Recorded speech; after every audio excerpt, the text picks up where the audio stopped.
Amós 6, meia dúzia, 4, de 6 a 13. Por isso também vos dei limpeza de dentes em todas as vossas cidades, e falta de pão em todos os vossos lugares.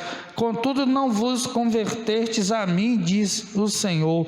Além disso, retive de vós a chuva, faltando ainda 3 meses para a ceifa, e fiz chover sobre uma cidade, e sobre outra cidade não fiz chover. Sobre um campo choveu, mas o outro, sobre o qual não choveu, se secou. E andarão vagabundas 2 ou 3 cidades, indo a outra cidade para beberem água, mas não se saciaram. Contudo, não vos convertestes a mim, diz o Senhor. Feri-vos com queimadura e com ferrugem, a multidão das vossas hortas e das vossas vinhas e das vossas figueiras e das vossas oliveiras foi comida pela locusta. Contudo, não vos convertestes a mim, disse o Senhor. Enviei a peste contra vós, à maneira do Egito. Os vossos mancebos matei a espada, e os vossos cavalos deixei levar presos, e o fedor dos vossos exércitos fiz subir aos vossos narizes. Contudo, não vos convertestes a mim, diz o Senhor. E continuando, 11, subverti alguns entre vós, como Deus subverteu a Sodoma e Gomorra, e vós foste como um tição arrebatado do incêndio. Contudo, não vos convertestes a mim, disse o Senhor. Portanto, assim te farei, ó Israel, e porque isto te farei, prepara-te, ó Israel, para te encontrares com teu Deus, porque é Ele o que forma os montes e cria o vento, e declara ao homem qual é o seu pensamento, o que faz da manhã trevas e pisa os altos da terra. O Senhor, o Deus dos exércitos, é o seu nome. Glória a Deus. Diga: preparo para o encontro. Glórias a Deus. Obrigado, Senhor, pela tua palavra, que o teu Espírito Santo continue a falar em nossos corações para nossa edificação e glória da tua majestade, em nome de Jesus. Amém. Preparo para o encontro, porque eu farei isto com você. Prepare-se para encontrar-se com o seu Deus, ó Israel. Glória a Deus. Aqui diz um irmão que ele conta que quando chegou à Romênia como missionário, ele teve que comparecer ao tribunal por 4 meses consecutivos. E nesse tribunal ele se apresentava como vítima. 2 ladrões foram presos em flagrante quando tentaram roubar a carteira dele em uma feira de verduras. Ele disse que não foi fácil receber intimações em casa para comparecer às audiências. Isso foi debaixo de muita pressão, ele falar do que tinha acontecido. Então diz ele: se o coração do inocente pulsa forte ao comparecer diante do juiz, imagina o coração culpado, que significa estar preparado para se encontrar com Deus. Esta é a pergunta para a nossa reflexão. É estar justificado e reconciliado com Deus através do sacrifício de Jesus Cristo.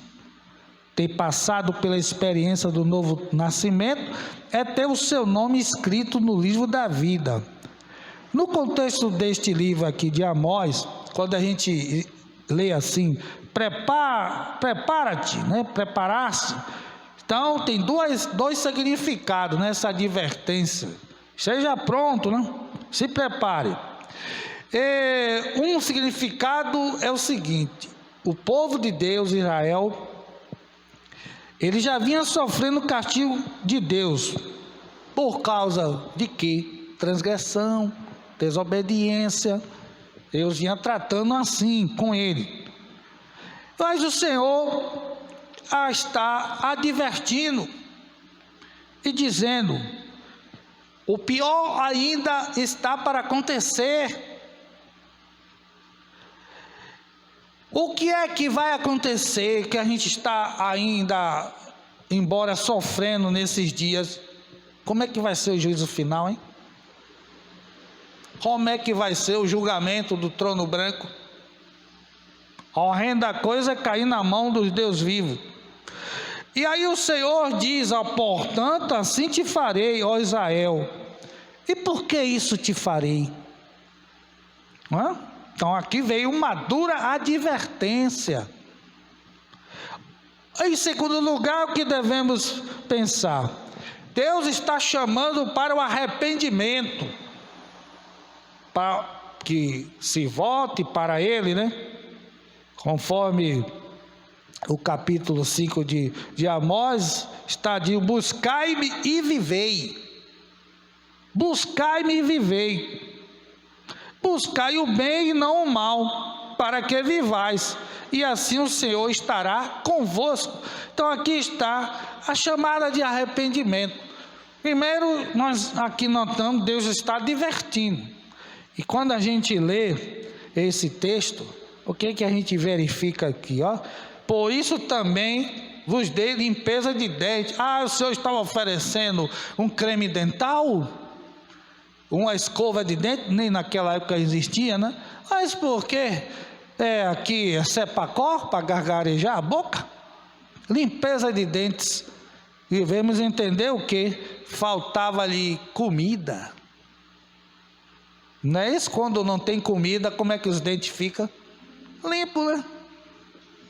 Depois que a gente come e mastiga, aí a gente tem que escovar os dentes, lavar a boca. Mas eles nem podiam fazer isso, porque o Senhor está dizendo: falta de pão em todos os lugares. Todavia, apesar disso, o Senhor disse: não vos convertestes a mim. A gente ouve dizer, né? Não é que está escrito na Bíblia assim: quem não vem pelo amor, vem pela dor. Isso até acontece, né? E aqui eles estavam sofrendo, mesmo assim, não se convertiam ao Senhor. Aí vem o Senhor falando ainda mais: retive de vós a chuva. Não fiquemos reclamando da chuva, porque chuva é bom, faz frio, né? Mas a terra precisa da umidade, né? Principalmente o que trabalha na lavoura. Essa chuvinha assim na roça, que maravilha! O milho cresce, né? Tomate, as hortaliças. E quando a gente acorda no outro dia, vê o campo, né? As flores, cada chuva. E isso é bom. E então o Senhor diz: retive a chuva. Ainda faltando 3 meses para a ceifa, fiz chover sobre uma cidade, sobre a outra cidade não fiz chover. Sobre um campo choveu, mas sobre o outro não choveu, secou. E andaram vagabundos das 2 ou 3 cidades, indo a outra cidade. Para quê? Porque a sua cidade estava o quê? Não tinha nada. Aí ficavam vagueando, buscando alguma coisa, né, para comer. E aí diz: andavam vagabundo indo a outra cidade para beber água, mas não se saciaram. E apesar de tudo isso, poderia pensar: não, agora vão se converter. Nada. Contudo, não vos convertestes a mim, diz o Senhor.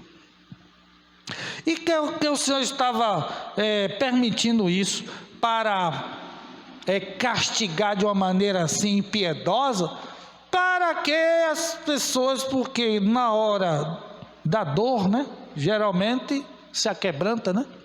Mas mesmo assim existem pessoas que, sofrendo, moribunda, não abrem o coração para o Senhor.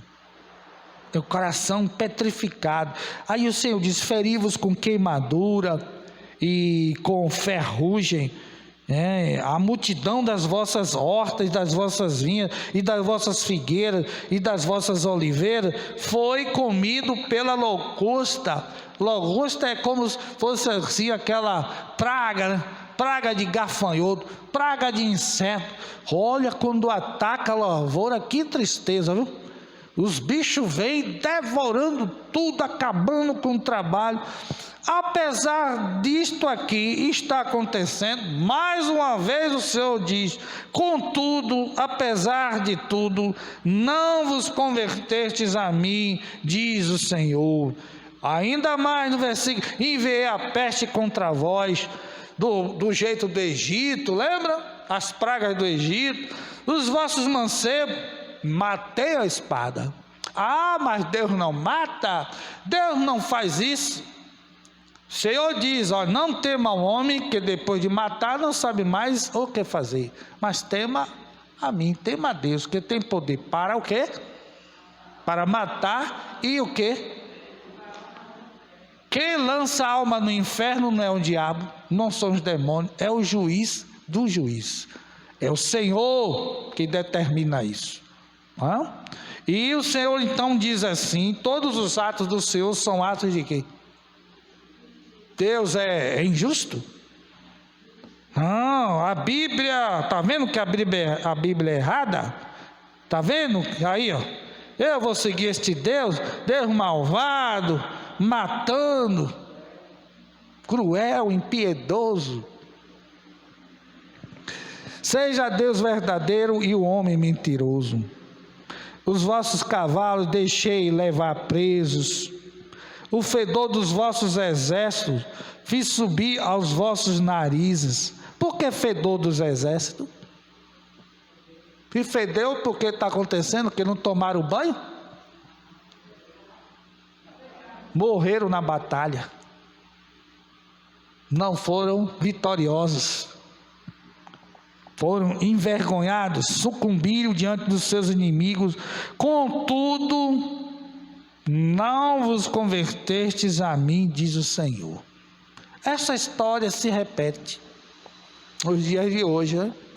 A gente olha para algumas pessoas e vê tanto sofrimento. E apesar destas coisas se repetirem, a gente podia pensar: não, agora sim, agora vai olhar para Jesus, vou convidar para a igreja, vai receber oração, vai se converter. E aí vem a decepção. Toma um pouco de prumo, né? Fica bom, passou aquela dor, aí volta a de novo se comprometer com o pecado, a desobediente. Versículo 11: subverti alguns dentre vós, como Deus subverteu Sodoma e Gomorra. As cidades foram queimadas e destruídas, o fogo de Deus, juízo do Senhor. E vós foste como tição arrebatado do incêndio. Apesar disso, o Senhor livrou. Com todas estas situações, né, difíceis, mas apesar disso, contudo, não vos convertestes a mim, diz o Senhor. E o versículo 12 diz: portanto, assim te farei, ó Israel. Deus é paciente, Deus dá chance, muitas chances. A Bíblia diz que a pessoa, quando é repreendida, né, várias vezes, será quebrantada de repente, sem que não haja cura. Portanto, assim te farei, ó Israel. Este Israel, que povo é esse? É um povo pagão? Povo de Deus, né? Povo de Deus pode também agir desta maneira, que a gente olha assim: não, este povo aqui é um povo que não conhece a Deus, é por isso que não está assim, teimoso, renitente, né, desobedecendo constantemente. O Senhor está falando para o seu povo Israel: porque isto te farei, Prepare-se, ó Israel, para te encontrares com teu Deus. Isto significa uma advertência, né? E significa que nós devemos prestar satisfações ao Senhor, que tudo é dele. Nós somos mordomos. O que é que a gente está fazendo da nossa vida? O que é que está fazendo das chances que o Senhor está nos dando? Como é que a gente está usando as coisas que não são nossas, são de Deus? Porque é Ele o que forma os montes. Deus é criador.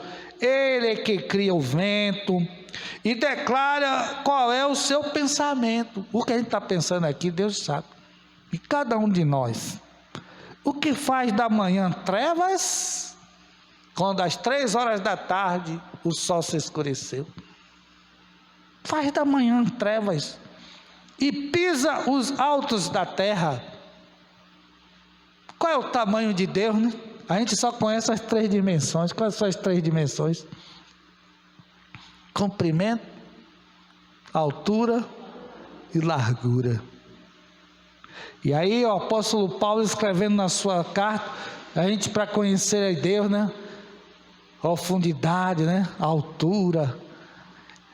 Como é que a gente pode compreender a Deus, que a gente só consegue alcançar as 3 dimensões? E os cientistas já descobriram que existem até 11 dimensões.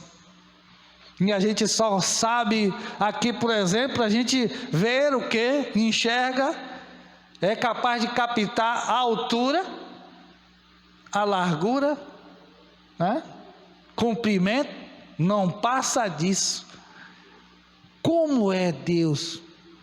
Será que isso aqui cabe Deus? O universo cabe Deus? Qual é a dimensão? Como é que pode um finito descrever o infinito? Eu crio os montes, eu crio o vento e declaro ao homem o seu pensamento, o que faz da manhã treva e pisa os altos da terra. O Senhor, o Deus dos exércitos é o seu nome. Deus dos exércitos para quê? O que significa quando diz aqui o Deus dos exércitos? Por que essa expressão? Para que serve um exército? Para ficar desfilando? E o pessoal tirando foto? É para isso que serve o exército? Aleluia! A Bíblia diz: o Senhor pelejará por vós. O Senhor poderoso nas batalhas. Aleluia! Aquietai-vos e sabei que eu sou Deus. Esta peleja não é vossa, esta peleja é minha. Aleluia. E em Cristo somos mais do que vencedores. Portanto, estejamos advertidos, estejamos avisados, e que a gente não venha se deixar levar pelas coisas deste mundo, e vamos buscar sempre, se porventura, por acidente tropeçar, a Bíblia diz que aquele que confessa e deixa, se arrepende, alcança o quê? Então vamos estar preparados, para encontrar com o nosso Deus, não num sentimento de vergonha, como Adão, fugiu de Deus, mas que a gente possa, como um aluno aplicado, disciplinado, quando fazer a pergunta: cadê você? Quando fizer a chamada, estejamos de cara limpa, de cabeça erguida, e compromissado com Deus, em aliança com o Senhor, em comunhão com a igreja. Eis-me aqui, Senhor. Amém? Glória a Deus. Breve tudo vai passar, e não fiquemos assustados. Vocês já repararam como são os filmes? Como é que termina? Como é que termina um filme bom? Depois de toda aquela luta, aquela peleja, você já reparou? É a realidade da vida. As coisas antes do sucesso, antes de um desfecho bom e final, o que é que vem antes? Uma luta que parece nunca ter fim. Então, antes da melhora, vem uma grande piora. Mas isso não significa que Deus não está no controle. Deus está no domínio das nossas vidas, no domínio do mundo e de toda a história. Porque ele diz, agindo eu, quem impedirá? Mas para aquele que é do Senhor, o final será um final feliz, um final de glória, de vida eterna. Ele dirá, as coisas velhas se passaram, eis que tudo se fez novo, não tem mais dor, não tem mais choro, não tem lamento.